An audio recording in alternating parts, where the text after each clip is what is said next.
Welcome to Chitra சமையல். இன்னைக்கு நாம சுவையா வாசனையா இருக்கக்கூடிய எள்ளு சாதம் தான் செய்ய போறோம். எள்ளை வறுத்து பொடி செய்து சாதத்தோடு சேர்த்து ஒரு அட்டகாசமான லஞ்ச் பாக்ஸ் ரெசிபியை தான் செய்ய போறோம். எள்ளில் நிறைய மருத்துவ குணம் இருக்குங்க. இது நம்ம எடுத்துக்கிட்டா நம்ம போன்ஸ் ஸ்ட்ராங்காக கொடுக்கும். அயன் சத்து அதிகமாக இருக்குது.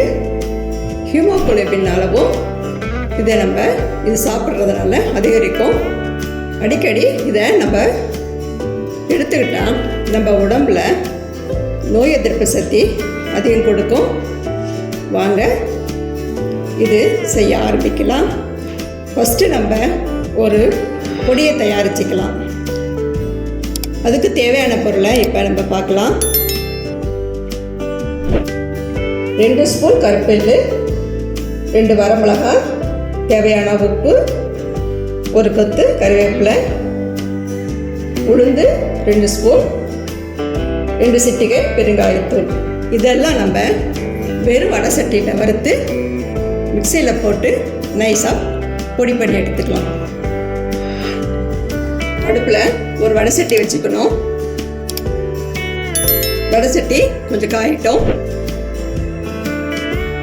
காஞ்சிடுச்சு. இப்போ நம்ம உளுத்தம்பருப்பு, கருவேப்பிலை போட்டுக்கலாம். அப்புறம் வரமிளகாய், எள்ளு,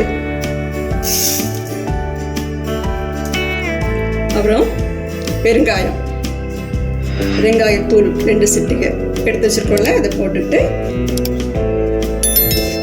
அடுப்பில் சிம்மில் வச்சுக்கலாம். இதை நம்ம பொன்னிறமாக வறுத்து எடுத்துக்கலாம்.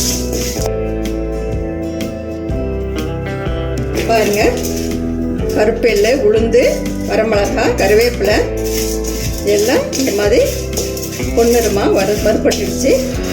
இதை ஒரு மிக்ஸி ஜாரில் போட்டு பொடியாக அரைச்சி எடுத்துக்கலாம். வறுத்து அரைச்ச பொடியில் மிக்சியில் போட்டு இந்த மாதிரி நைஸாக அரைச்சி எடுத்துக்கிட்டோம். இதை நம்ம பல்ஸில் தான் போட்டு எடுத்துக்கணும். ஏன்னா எள்ளு சேர்ந்து அரைக்கப்படும் போது கொஞ்சம் எண்ணெய் பிசுன்னு வரும் நம்மளுக்கு. அதனால் பல்ஸில் போட்டால் கொஞ்சம் விட்டு விட்டு அரைப்பட்டு இந்த மாதிரி உதிரி உதிரியாக வரும் நம்மளுக்கு. அதனால் நம்ம பல்ஸில் தான் போட்டு இதை எடுத்துக்கணும். நம்ம அடுத்து நம்ம தாளிக்க ஆரம்பிக்கலாம். அதுக்கு தேவையான பொருளை இப்போ நம்ம பார்க்கலாம். இப்போ நம்ம எள்ளு சாதம் தாளிக்க தேவையான பொருளை பார்க்கலாம். பொன்னி அரிசி இது 200 கிராம் எடுத்திருக்கேன். 2 மணி நேரம் ஊற வச்சு களைஞ்சி வடித்து எடுத்துருக்கிறேன். அப்புறம் கடுகு உளுத்தம்பருப்பு 1 ஸ்பூன், கடலைப்பருப்பு 1 ஸ்பூன், வறுத்த வேர்க்கடலை 1 ஸ்பூன், கருவேப்பிலை 1 கொத்து. வாங்க எள்ளு சாதம் தாளிக்க ஆரம்பிக்கலாம். இப்போ எள்ளு சாதம் செய்ய ஆரம்பிக்கலாம். வடைச்சட்டி வச்சுட்டோம். அடுப்பில் ஒரு 4 ஸ்பூன் எண்ணெய் விட்டுக்கலாம். அடுப்பை ஹை ஃப்ளேமில் வச்சுக்கணும். எண்ணெய் காஞ்சிருச்சு.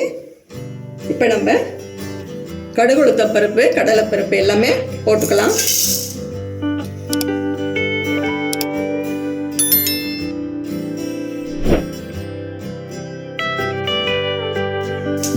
கருவேப்பிலை,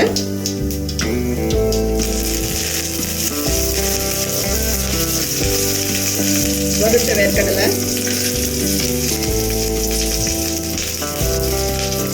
அடுப்பை நம்ம சிம்மில் வச்சுக்கலாம். இந்த சாதத்தோட வேர்க்கடலை, கடலைப்பருப்புன்னு சேர்த்து சாப்பிடும்போது ரொம்ப டேஸ்டாக இருக்கும் நம்மளுக்கு.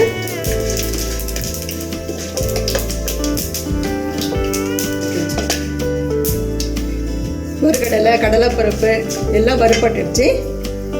இப்போ நம்ம எடுத்து வச்ச சாதத்தை போட்டுக்கலாம்.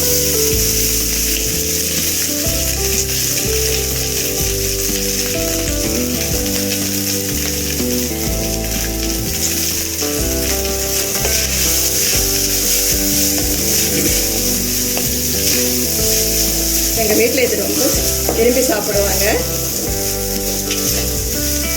உடம்புக்கு ரொம்ப சத்து இது. அதனால் வாரம் 2-3 முறை செய்வேன் நான். இப்போ தேவையான அளவு உப்பு போட்டுக்கலாம்.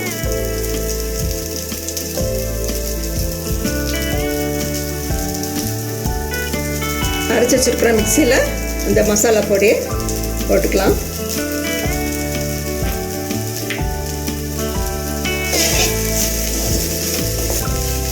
போட்டு கரையை விட்டுக்கலாம். ஒரு வனமாக வருது, கம்மன்னு வச்சு